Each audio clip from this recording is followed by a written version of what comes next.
कौन है जो युवाओं के खून में भर रहा है जहर?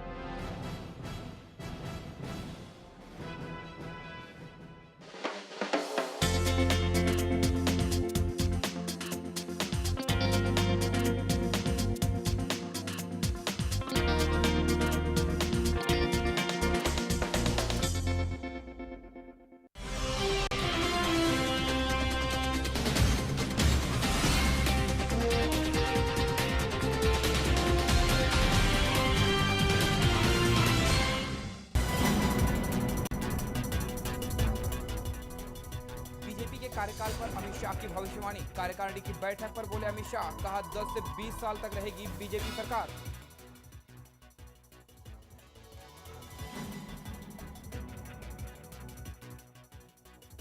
बेंगलुरु में बीजेपी की चल रही मीटिंग में अमित शाह का कांग्रेस को दो टूक। कहा ढूंढना है तो राहुल गांधी को ढूंढे, मोदी सरकार की कमियों को नहीं।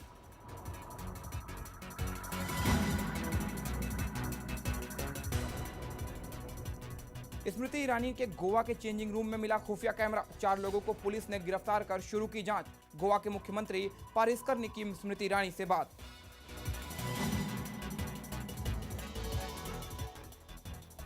बांद्रा पूर्व विधानसभा के उपचुनाव में नारायण राणे के लिए करो या मरो की नौबत। कांग्रेसी कुनबा नारायण के प्रचार में जुटा। शिवसेना नेता स्वर्गीय बाला साहब की पत्नी को मिला टिकट।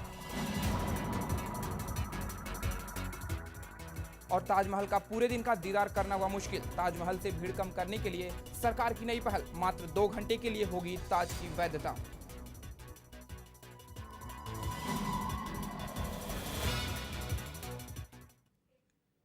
केंद्रीय मानव संसाधन मंत्री स्मृति ईरानी ने शुक्रवार को गोवा के फैब इंडिया शोरूम में ट्रायल रूम में खुफिया कैमरा देखा। दरअसल इस वक्त केंद्रीय मंत्री अपने पति के साथ गोवा में छुट्टियां बिताने गई हैं। इस दौरान वो फैशन शो इंडिया के शॉपिंग मॉल में गई थी, जहां ट्रायल रूम में खुफिया कैमरा देखा। जिसके बाद इसकी जानकारी उन्होंने गोवा के भाजपा विधायक माइकल लोबो को दी, जिसके बाद वो पुलिस के साथ तत्काल मौके पर पहुंचे और पुलिस ने अपनी जांच के आधार पर तुरंत 4 लोगों को हिरासत में ले लिया। वहीं गोवा के सीएम ने लक्ष्मीकांत ने कहा कि दोषियों को कड़ी सजा मिलेगी। आपको बता दें कि केंद्रीय मंत्री स्मृति ईरानी इस वक्त गोवा में छुट्टियों पर गई हुई हैं, जिसके चलते अब वहां पर एक शोरूम में ट्रायल के दौरान उन्होंने कैमरा देखा। इसके लिए उन्होंने वहां के विधायक और पुलिस में इसकी शिकायत दर्ज कराई है।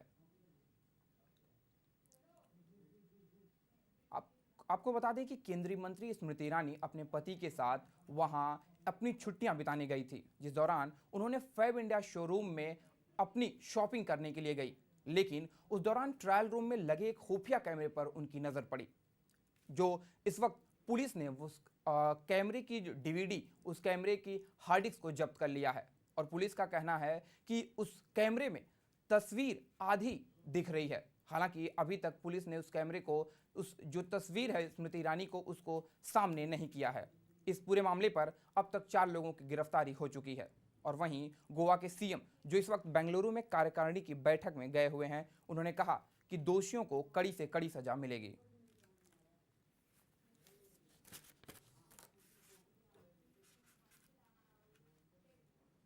प्रधानमंत्री नरेंद्र मोदी ने बेंगलुरु के नेशनल कॉलेज के एक रैली को संबोधित करते हुए कांग्रेस पर जमकर निशाना साधा। रैली के दौरान पीएम ने सरकार की उपलब्धियों का जमकर बखान किया। वहीं ब्लैक मनी पर पीएम ने विपक्ष पर जमकर निशाना साधा। पीएम ने कहा कि संसद में ब्लैक मनी बिल लाने के बाद हमारा मजाक उड़ाने वालों के मुंह पर अब ताला लग गया है। 2 किसान अड़ोस पड़ोस में होते हैं और डिमार्केशन के लिए बाड़ लगाते हैं। ये किसान की 2-2.5 फुट जमीन खराब होती है, उस किसान की 2 मीटर 1.5 मीटर जमीन ऐसे ही बेकार जाती है। ये तेरी खेती, ये मेरी खेती, उसी के कारण अगर ये बाढ़ निकाल करके पेड़ लगा दिए जाए डिमार्केशन के लिए, वो पेड़ उसको जीवन में काम आएंगे और जमीन उपयुक्त ज्यादा होगी, ज्यादा जमीन मिलेगी। देश में कल्पना नहीं, इतनी जमीन ये डिमार्केशन में बर्बाद होकर के पड़ी है। हम पूरा लैंड रिकॉर्ड को रिफॉर्म करके किसान की जमीन किसान को वापस मिले, इसका बड़ा अभियान चलाना चाहते हैं। ये झूठ फैलाने वालों को मालूम नहीं है किसान की रक्षा कैसे हो। और तीसरा काम, पोल्ट्री का काम हो, दूध का काम हो, मत्स्य उद्योग का काम हो, खेती के साथ ये काम में बढ़ावा मिले, ताकि मेरे देश के किसान को कभी पीछे मुड़ करके देखना न पड़े। हिंदुस्तान हमारा तिरंगा, तिरंगे झंडे में 3 रंग है और एक चौथा अशोक चक्र है ब्लू कलर का। एक प्रकार से चतुरंगी है हमारा राष्ट्रध्वज। हम ये चतुरंगी क्रांति करना चाहते हैं। हरा कलर देश में सेकंड ग्रीन रिवॉल्यूशन, और मैं देख रहा हूं हिंदुस्तान के पूर्व के राज्य हैं जहां विपुल मात्रा में जल के भंडार है, वहां पर देश सेकंड ग्रीन रिवॉल्यूशन का नेतृत्व करेगा। बिहार हो, उड़ीसा हो, बंगाल हो, आसाम हो, ये राज्य सेकंड ग्रीन रिवॉल्यूशन का नेतृत्व करेंगे। सफेद रंग दूध क्रांति, मिल्क रिवॉल्यूशन, पशुपालन, पशु की रक्षा। Saffron colour, saffron revolution. Saffron colour ये ऊर्जा का कलर है। ऊर्जा क्रांति, सोलर एनर्जी हो, विंड एनर्जी हो, न्यूक्लियर पावर हो, थर्मल पावर हो, हाइड्रो पावर हो, जितने भी तरीके से देश को ऊर्जावान बनाया जा सके, ऊर्जावान बनाने का काम हमने उठाया है। और चौथा कलर ब्लू, ब्लू रिवॉल्यूशन, हमारी सामुद्रिक शक्ति, समुद्र के अंदर जो सामर्थ्य पड़ा है, पेट्रोलियम हो, गैस हो, मत्स्य उद्योग हो, सामुद्रिक यातायात का मार्ग हो, एक हम ब्लू रिवॉल्यूशन करना चाहते हैं, ताकि देश के समुद्री तट के राज्य एक नई आर्थिक क्रांति का धरोहर। वहीं भाजपा की राष्ट्रीय कार्यकारिणी की 2 दिवसीय बैठक में पार्टी के अध्यक्ष अमित शाह ने कार्यकर्ताओं को संबोधित करते हुए कहा कि हमने केंद्र को 10 महीने भ्रष्टाचार मुक्त सरकार दी है। साथ ही उन्होंने देश की अर्थव्यवस्था के बेहद कर और अच्छे होने के दावे किए हैं। शाह ने अपने संबोधन में ये कहा कि अगले 20 सालों तक देश में बीजेपी की सरकार रहेगी और 10 करोड़ सदस्य बनाना पार्टी का लक्ष्य है। वहीं बीजेपी नेता प्रकाश जावड़ेकर ने बीजेपी की उपलब्धियां गिनाते हुए क्या कुछ कहा, आइए सुनते हैं।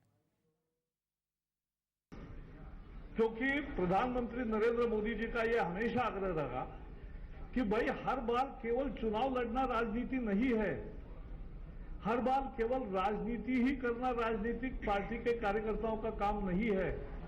समाज की जो अन्य समस्या है, जो अराजनीतिक काम है, जो सामाजिक काम है, उसको भी हमें निश्चित रूप से ये करना चाहिए। और इसलिए 4 बड़े कैंपेन का तय हुआ है, 2 नई है।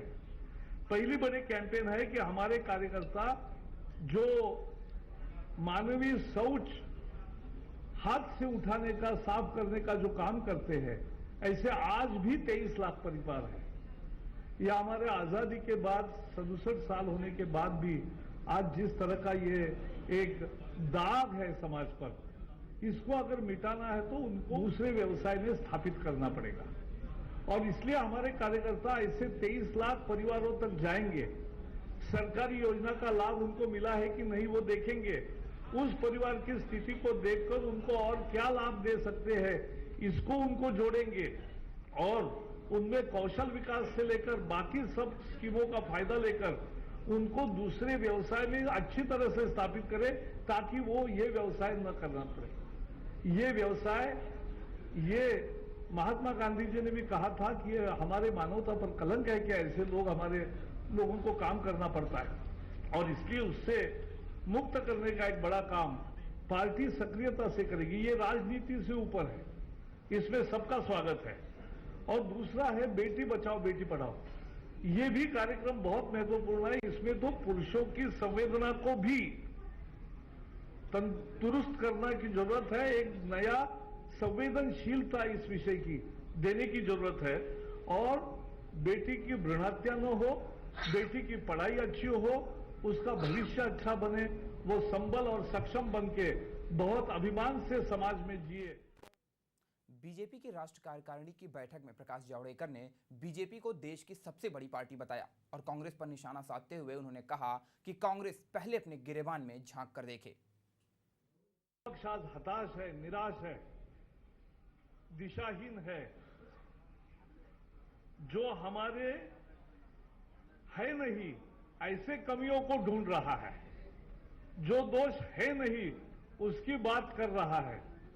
अध्यक्ष जी ने कहा जो हमारी दोष नहीं है उन कमियों को, जो नहीं है ऐसे दो कमियों को ढूंढो मत, ढूंढना है तो अपने नेता को ढूंढो।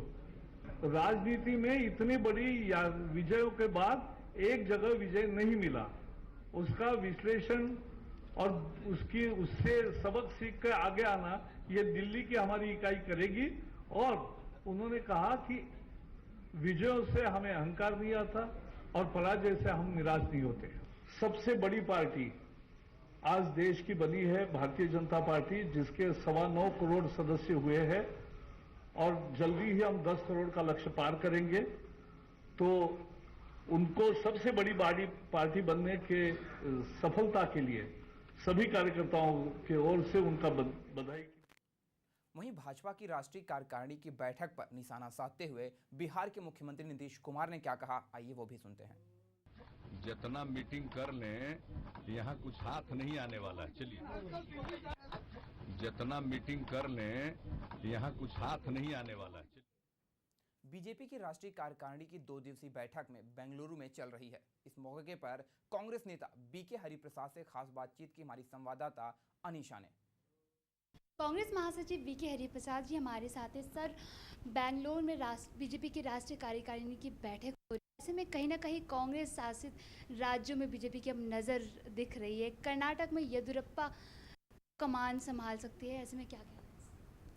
देखिए, सबसे पहले राष्ट्रीय जो कार्यकारी बैठक हो रहा है, एक बेंगलोर शहर के सबसे बड़ा 5 तारा होटल में ये बैठक हो रहा है।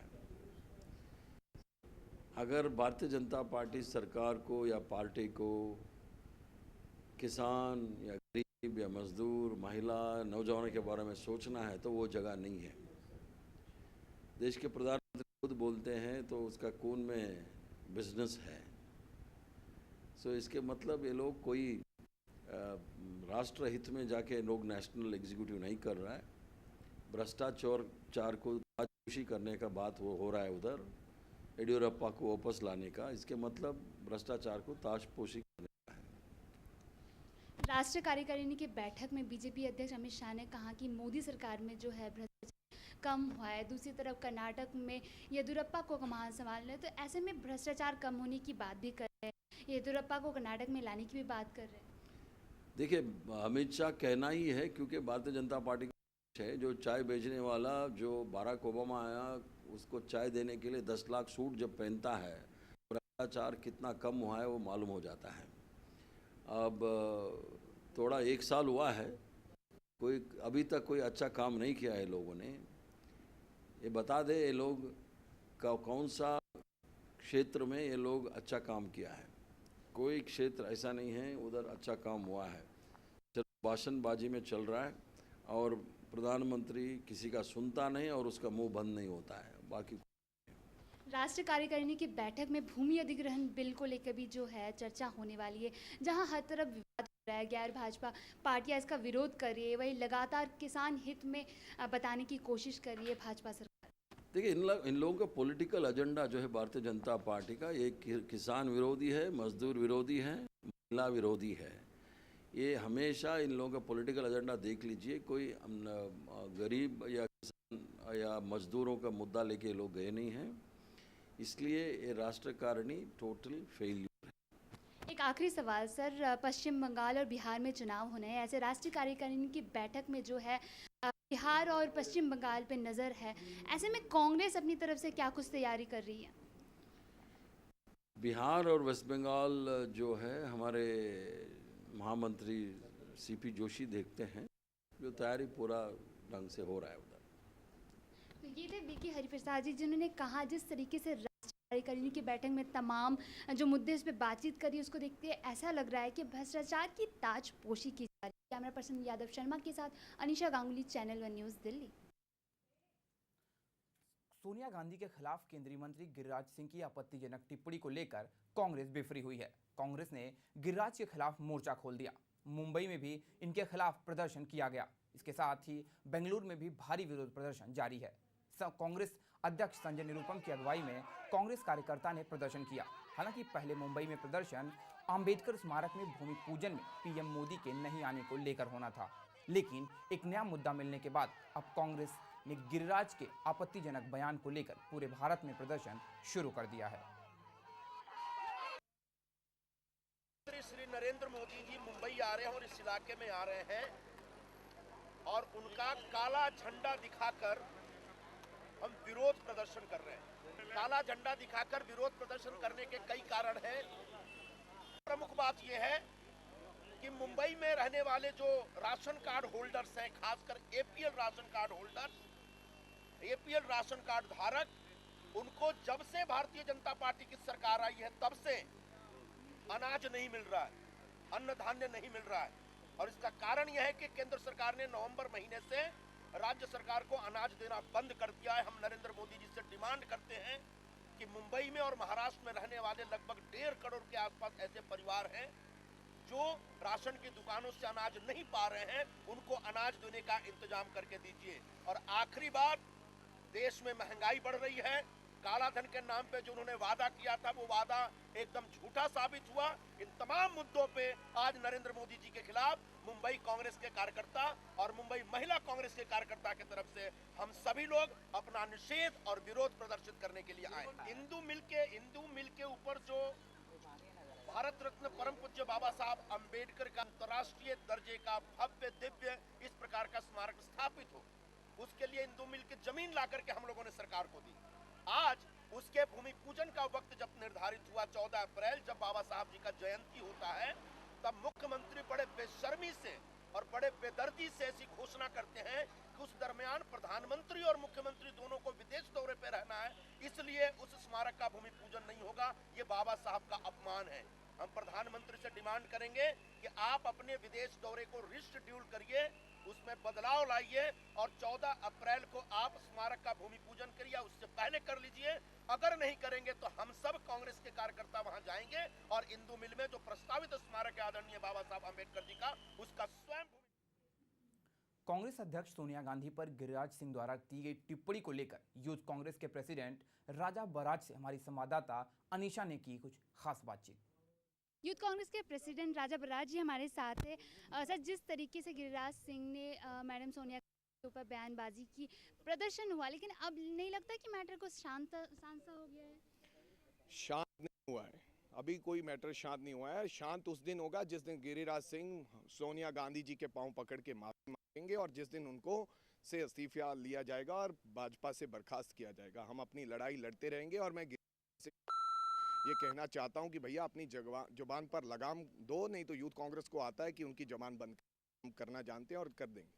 और मैं तो ये भी कहना चाहता हूं कि मेरे को लगता है वो मर्द ही नहीं, अगर मर्द होते इस देश का कोई भी मर्द व्यक्ति किसी महिला के बारे में, अपनी बहन के बारे में, अपनी बेटी के बारे में, अपनी बहू के, अपनी माँ के बारे में इस तरह की अपमानजनक टिप्पणी नहीं करता। ये अपमानजनक टिप्पणी उन्होंने की है और मैं समझता हूं कि उनको माफी मांगनी चाहिए पांव पकड़। एक केंद्रीय मंत्री होकर उनका इस तरह से कहना, उन्होंने अपनी मर्यादा लांघी, लेकिन कहीं ना कहीं कांग्रेस की तरफ से इस तरह की जो आप टिप्पणी करें, कहीं ना कहीं कांग्रेस भी अपनी मर्यादा नहीं लांघ रही है? मैं कहता हूं कि हमने ऐसी टिप्पणी कभी नहीं की है। हो सकता है कि ये टिप्पणी किसी को रास ना आए और मैं अपने आप में भी ये महसूस कर रहा हूं, लेकिन मेरे को लगता है कि कहीं ना कहीं मैं गलती करूंगा अगर अपनी माँ की, अपनी अध्यक्ष की, अपनी बहन की अगर हिफाजत ना कर सकूं, किसी देश की महिला की हिफाजत नहीं कर सकता, तो मैं अपने आप को समझूंगा कि मैं ही नहीं हूँ, मैं इस देश में रहने के काबिल नहीं हूँ। तो ये थे राजा बराज जी, जिन्होंने कहीं गिरिराज सिंह पे निशाना साधने के साथ साथ खुद भी उन पे टिप्पणी कर डाली और साथ ही कहा कि कांग्रेस इस तरह से हार नहीं मानेगी और आगे अपनी लड़ाई जारी रखेगी। कैमरा पर्सन यादव शर्मा के साथ Anisha Ganguly, channel one news, Delhi. Delhi में आम आदमी पार्टी ने अपने कार्यकाल का अर्धशतक पूरा कर लिया है।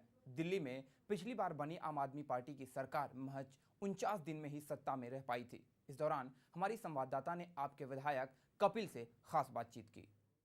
सरकार ने पूरे हाफ सेंचुरी बना ली है, यानी कि 50 दिन पूरे हो चुके हैं। पिछले 49 दिन में जिस तरह से तेजी पक्ष का ये भी आरोप है, इन 49 दिनों में 500 दिन पीछे दिल्ली चली गई है। हमारे साथ मौजूद हैं आम आदमी पार्टी के विधायक और डीजेपी के वाइस चेयरमैन कपिल जी। कपिल जी, क्या कहेंगे? विपक्ष का ये कहना है जितने झगड़े इस दिखाई दे रहे उतने नहीं थे और दिल्ली 500 दिन पीछे चली गई, 500 साल पीछे। 500 दिन पहले क्या होता था? दिल्ली में घोटाला हो रहा था, भ्रष्टाचार हो रहा था, निर्भया कांड हो रहा था, पुलिस लोगों को डंडे मार रही थी, झुग्गियाँ तोड़ी जा रही थी। अब वो नहीं हो रहा। अब बिजली के दाम आधे हो गए हैं, पीने का पानी मुफ्त हो गया है, महिलाओं की सुरक्षा के लिए कमांडो फोर्स बन रही है, कॉन्ट्रैक्ट एम्प्लॉय को नहीं हटाया जाएगा इसकी घोषणा हो चुकी है, भ्रष्टाचार के खिलाफ हेल्पलाइन हम लोग लॉन्च करने वाले हैं, सब जगह पीने का पानी उपलब्ध हो, रात दिन हमारे विधायक कोशिश कर रहे हैं। तो अब ये हो रहा है। 500 दिन पहले क्या होता था? वो भाजपा और कांग्रेस का राज था। उनको वो दिखाते होंगे, सोते होंगे तो सपने में आते होंगे अपने जब उनका शासन चलता था उसके दिन। लेकिन अब दिल्ली बदल चुकी है, ये उनको जाएगा धीरे धीरे। लेकिन जो झगड़े चल रहे हैं पार्टी में, उसका कहीं ना कहीं असर आप देख रहे हैं सरकार पर? पार्टी में कोई झगड़ा नहीं चल रहा है, पार्टी और सरकार अपना काम कर रही है। कुछ लोगों ने कुछ अनुशासनहीनता की, अब वो पार्टी से बाहर है, पार्टी के अंदर तो कोई झगड़े ही नहीं है। सर, एक बार अरविंद केजरीवाल जी फिर धरने पर आने वाले हैं, आने वाले हैं, क्या ये पुरानी आदत है जो दिखाई देगी 22 तारीख? अगर कोई इस देश के किसानों की ज़मीन छीनेगा, अगर कोई किसानों को आत्महत्या के लिए मजबूर करेगा, अगर कोई अंग्रेज़ों से भी काला कानून लेकर आएगा और ये सोचेगा कि अरविंद केजरीवाल और आम आदमी चुप बैठेगी, तो वो किसी गलतफहमी में है। इस काले कानून को तो हम लागू नहीं होने देंगे। Thank you. ये थे कपिल मिश्रा जी, बता रहे थे 49 दिनों के अपनी उपलब्धियों के बारे में। दिल्ली से कैमरामैन पंकज के साथ रमाकांत से, चैनल 1 न्यूज़। दिल्ली में आम आदमी पार्टी के 50 दिन पूरे होने पर हमारी संवाददाता ने बीजेपी का रुख जानने की कोशिश की और बात की बीजेपी के प्रवक्ता अश्विन उपाध्याय से। दिल्ली की केजरीवाल सरकार ने आज अर्धशतक लगा दिया है, यानी कि अपने कामकाज के आज 50 दिन पूरे कर लिए हैं। ये वही सरकार है जो 49 दिन में ही दिल्ली को अलविदा कहकर चली गई थी। आखिरकार पिछले 49 दिन और मौजूदा 50 दिन में क्या कुछ कामकाज में तब्दीली आई है या किस तरह की प्रगति दिल्ली वालों को दिखाई है? हमारे साथ मौजूद हैं चर्चा करने के लिए बीजेपी के प्रवक्ता अश्विनी उपाध्याय जी। अश्विनी जी, क्या पिछले 49 दिन और मौजूदा आज 50वां दिन? देखिए, इस 50 दिन में मुझे लगता है 49 से ज़्यादा बार लात घूंसे चले, 49 से ज़्यादा बार आपके यहाँ झूठ बोले गए, 49 से ज़्यादा आ चुके हैं। तो इनफैक्ट ये दिल्ली की सरकार स्टिंग की सरकार है और स्टिंग के सहारे काम कर रही है। अब इनका घर का झगड़ा इतना ज़्यादा बढ़ गया है कि सरकार पे काम ही नहीं कर पा रहे हैं। अरविंद केजरीवाल जी का आपको याद होगा, करीब इलाज कराने चले गए थे 50 में से, और बाकी का जो बचा आपका दिन वो केवल प्रशांत भूषण, यादव, एडमिरल रामदास, क्रिस्टीना सैमी, इन्हीं से लड़ने में लग गया है। तो सरकार कुछ हुआ नहीं है। एक दो जो अब तक हो जाने चाहिए थे, जिसकी वजह से पिछली सरकार छोड़ के भागे थे, जैसे जन लोकपाल, उसको तो करने में कोई दिक्कत नहीं था, पूर्ण बहुमत है। अब तो बहुमत का कोई बहाना भी नहीं था। इसका मतलब आप करना नहीं चाहते हो, आप चाहते हो कि आपके विधायक और मंत्री जो भ्रष्टाचार कर रहे हैं उसको कोई पकड़े। आपने अपनी पार्टी, अब आप पार्टी में लोकपाल था उसको निकाल दिया कि आप मनमानी तरीके से पार्टी में काम करो, और सरकार में भी आप कोई लोकपाल नहीं रखना, लोकायुक्त नहीं रखना चाहते दिल्ली में, जिससे आपके विधायक मंत्री खूब मनमाना काम करें। तो इसलिए अब इसको और कुछ कहने की ज़रूरत नहीं है, जनता सब देख रही है। जन लोकपाल, जन स्वराज, महिला सुरक्षा, बिजली में कितने खंभे नए गाड़े गए, कितनी नई पाइपलाइन बिछाई गई, कुछ भी नहीं हुआ। सरकार बिल्कुल वहीं की वहीं खड़ी है। सारी अफसरशाही एकदम बेनकाब हो चुकी है, हो गई है, भ्रष्टाचार पूरी तरीके से बढ़ता जा रहा है। तो ये दुर्भाग्य है कि जनता ने जिस आशा के साथ इतनी बड़ी सरकार एक ऐतिहासिक बहुमत देके, वैसे ही इनको ऐतिहासिक रूप से उनको नुकसान हो रहा है, ऐतिहासिक रूप से निराशा है। तो आप कह सकते हैं जो झगड़े चल रहे हैं पार्टी में, उसका कहीं ना कहीं असर दिल्ली की जनता और सरकार के कामकाज पर पड़ा है? पूरी तरीके से पड़ रहा है ना। खासतौर पे जो जिस तरीके से उन्होंने अपने इंटरनल लोकपाल को निकाला है, मुझे लगता है उसी लोकपाल से वो दिल्ली में लोकायुक्ता नहीं बना रहे हैं कि दिल्ली में लोकायुक्ता बनाएंगे तो उनके जो विधायक मंत्री इस समय लूट खसोट मचा रखे हैं, एकदम लूट रहे हैं चारों तरफ, वो रुक जाएगा। तो ये 49 दिन लूट खसोट के दिन कह सकते हैं? इसको आप 5 दिन स्टिंग का दिन रहा है और लूट खसोट का दिन रहा है। Thank you. ये थे दिल्ली बीजेपी के प्रवक्ता अश्विनी उपाध्याय, जो बता थे केजरीवाल के एक 50 दिन लूट खसोट और स्टिंग के ही कहे जा सकते हैं। जहाँ तक दिल्ली की तरक्की की बात है, वो अभी भी न केवल स्थिर हुई है बल्कि कहीं पीछे दिल्ली चली गई है विकास के नाम पर। दिल्ली से कैमरामैन के साथ रमाकांत सिंह, चैनल 1 न्यूज़। अब खबरें मुंबई से। मुंबई बांद्रा पूर्व विधानसभा का उपचुनाव इस समय कांग्रेसी नेता नारायण राणे के लिए करो या मरो का विषय बना हुआ है। राजनीतिक विश्लेषणों की माने अगर तो नारायण राणे का पूरा राजनीतिक करियर इस उपचुनाव के दांव पर लग गया है। शिवसेना की ये परंपरागत सीट है। विधायक बाला सावंत के निधन के बाद उनकी पत्नी को शिवसेना ने इस उपचुनाव से टिकट देकर खड़ा किया है। बीजेपी भी शिवसेना को अपना समर्थन दे रही है, जबकि गत विधानसभा चुनाव में दोनों पार्टियों ने अलग अलग चुनाव लड़ा था। बावजूद इसके शिवसेना ने इस सीट पर जीत हासिल करने में कामयाब हुई थी। अब बीजेपी भी इस बार शिवसेना को अपना समर्थन दे चुकी है। ऐसे में नारायण राणे को इस सीट से जीत पाना काफी मुश्किल बन गया है। नारायण राणे को इस उपचुनाव में जीतने के लिए पूरा कांग्रेसी खेमा उनके साथ खड़ा नजर आ रहा है। चुनाव में राजा अगर कोई होता है तो जनता होती है, वोटर होता है। और जब वोटर अपना पावर दिखाता है तो सबसे अहम सवाल ये होता है कि वोटर ने क्या चाहा है। और इस देश में गठबंधन की सरकार बनी है, यानी देश की जनता की जो बदलती हुई सोच है उसको लेकर कहीं न कहीं से एक नया रास्ता राजनीति का शुरू हुआ है, सरकारों का शुरू हुआ है। और जो सबसे अहम है कि यहाँ पर नारायण राणे के बारे में जनता क्या कह रही है ये हम जानने की कोशिश कर रहे हैं, क्योंकि वो कोंकण से हैं। मैडम, आप यहाँ बहुत सालों से हैं, नारायण राणे आए हैं, आप किस तरह से देखते हैं उनके आना यहाँ पे? क्या आपको लगता है कि वो आपके इलेक्शन के टाइम पे तो है ना सबको ही आते हैं, नारायण भी आएंगे, शंकर भी आएंगे और सबको ही आएंगे, किसी का आने जाने की मनाही नहीं है। ये बस्ती है ना, लावर्स बस्ती है ये, जिसके दिल में आता जो आता काम करता और निकल जाता, बाद में कोई पलट के देखता नहीं है इधर, क्योंकि उनको मालूम है हम देखे या नहीं देखे, 5 साल तो है हम, समझे, वोट लेके निकल जाते। यहाँ किसको कितनी तकलीफ है, हम लोग को आके कितना 35 साल हो रहे, अभी तक बाथरूम में लाइट नहीं लगी है, समझे, इतनी तकलीफ है। घरों तक गटर का पानी आ जाता है, बारिश में इतने पानी में हम लोग बाथरूम में जाते हैं। लेकिन नारायण राणे आएंगे तो आपको लगता है कि सब ठीक कर देंगे? हमको किसी पे भरोसा नहीं, किसी पे भरोसा नहीं। अभी एक आया है राजा रायबर, उसको भी देखेंगे, और वो नारायण राणे आया है उसको भी देखेंगे, लेकिन हमारे दिल की मर्जी हम किसको वोट देंगे, समझे। जीत के तो यहाँ से कोई भी जाता ही है, 100 में से एक जीत के जाएंगा ही, ऐसा नहीं कि नहीं जाएंगा, लेकिन हम लोग के लिए कुछ नहीं है, हम लोग के लिए कुछ नहीं है। हम लोग के इधर के कुछ लोग ऐसे है ना कि हमारे एरिया की बर्बादी के लिए खड़े रहते, कोई आबाद करने के लिए नहीं खड़े रहता है। सबकी जेब जिसकी भर गई ना वो खलास। फिर बहुत अहम बात कर रही है यहाँ पर, जेब जिसकी भर गई उसकी सोच बदल गई। 7 अजूबों में शामिल ताजमहल पर बढ़ती भीड़ को कम करने के लिए सरकार ने एक नया कदम उठाया है। अब ताज टिकट जो पहले पूरे दिन के लिए वैलिड होता था, उसकी वैधता मात्र 2 घंटे के लिए कर दी जाएगी, जिससे एक बार टिकट लेकर पूरे दिन ताज का दीदार करने वाले पर्यटक अब वहां पूरे दिन भीड़ नहीं कर पाएंगे। अधिकारी के मुताबिक वहां बढ़ रही भीड़ से ऐतिहासिक इमारत को नुकसान हो रहा है, जिससे ऐसा कदम उठाया जा रहा है। वैसे इस मामले को लेकर अभी पुरातत्व विभाग से भी विचार विमर्श चल रहा है।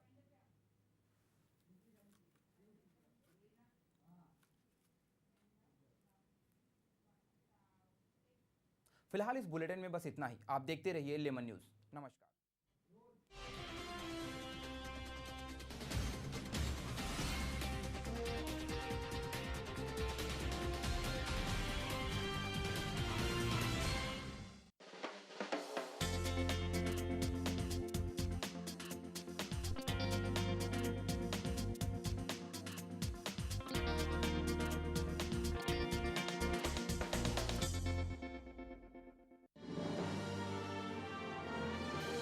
Global advertisers scaling new heights in outdoor